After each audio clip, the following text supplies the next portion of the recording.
Hello, Transtasia viewers. As you probably know, last week I had a sub, Kel. He did call me James, but I don't mind. That's a name that I love. You can call me anything you want. To be honest, I don't care what people call me. They could call me the Little Mermaid. Just tell me first so I can answer to it. Last week's topic was name changes. I wasn't going to say anything about it, obviously, since I had a sub, but I remember one story about name changes that I just really want to tell, so I'm going to tell it really fast, and then I'm going to get on to this week's topic, which is coping with dysphoria. I don't remember who it was who told me this story. I found it on some, trans guy discussion forum on Facebook. Shout out to Emery's FTM discussion group on Facebook. I'll put the link below. The D group. That's what he calls it, because, D for discussion. Get it?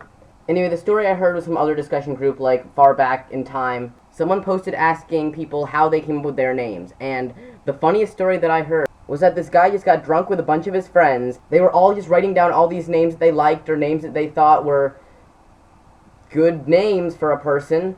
He took all the names written by all these people, put them in a bowl, drew one of the names, went to the name change courthouse place the next day and turned in the papers with that name.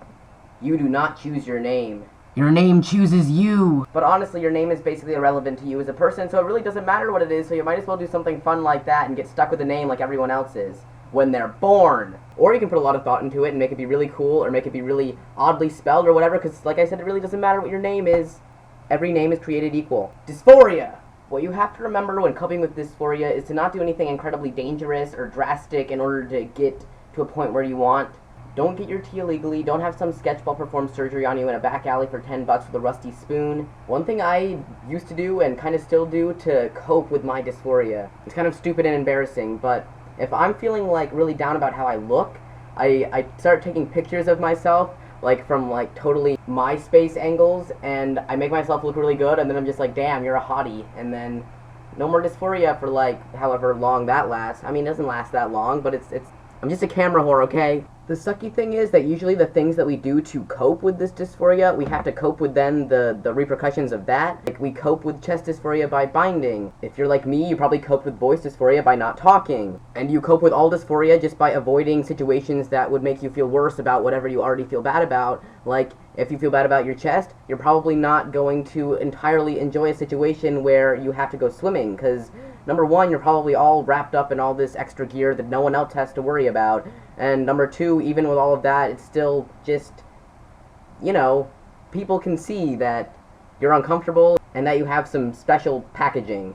I'm not sure what method would, permanently fix any of your dysphoria. I mean, I went the hormone surgery route, but there are so many other things that people can do to alleviate dysphoria. I mean, more than just trans people have this problem, people with problems with their bodies or their weight. Sometimes if people do enough soul searching, they'll find that they actually like their body, or they can find a way to enjoy their body without actually altering anything, and if you can find a way to do that, that's probably the easiest and most cost-effective route to take. Obviously, for a lot of us, that is not enough, but make sure you try everything you can think of. It might save you a couple $1,000s. So, two more things before I go. One being, today is Rostud11, Ro's birthday today, so I figured I'd just give him a shout out. Yay, birthdays!